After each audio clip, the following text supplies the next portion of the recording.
Hi, in this video I'm going to show you how you can make UK plugs safer when you're fitting them yourself. So normally your equipment will come with a molded plug, which is super safe, which is fantastic. But let's say if the plug develops a fault or your lead is damaged and you need to just change the plug on. Well, you can buy these replacement plugs, but you have to fit them yourself. The problem is it's fine when you have a big thick cable going into them because it fills up the hole. But when you have a small cable like this, you're left with a big gaping hole here. And it may be possible when it's plugged in for a small child to insert something inside and get a shock. It's pretty well covered up in here, but I can just about see the live terminal just in here when I look very, very closely. So if you were to get something small, you would be able to get up inside there. Now obviously that doesn't happen on a molded plug because there's a little strain relief and it's all molded here.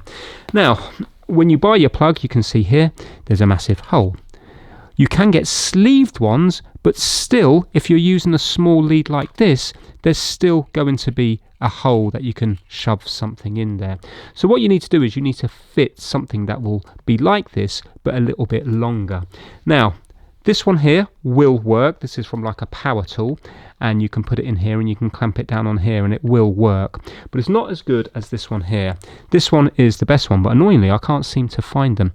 If you have a look here, we have a little sleeve, we have a little collar, and then we have another sleeve here, and that sleeve is then clamped down onto. So what you see on this side, you also get a little bit going up this side as well, and that way then this is clamped into place so you can't move it, and also the cable's still clamped because it's being clamped through this onto the cable on the inside, so that's not going anywhere.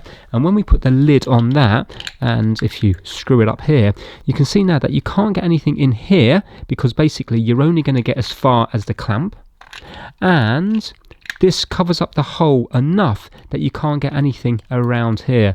So it's a real good way of making the plugs you fit yourself a lot safer, and also I think they look nicer than having the big gaping hole as well. So if you know where to buy these, please put them in the comment section down below, but you can buy stuff like this on eBay and Amazon very easily, and that's what you end up there, but it just doesn't fill up the hole quite as well as this one here. That one here seems to be the winner. Well, there you go, that's how to make UK plugs safer. Thanks for watching.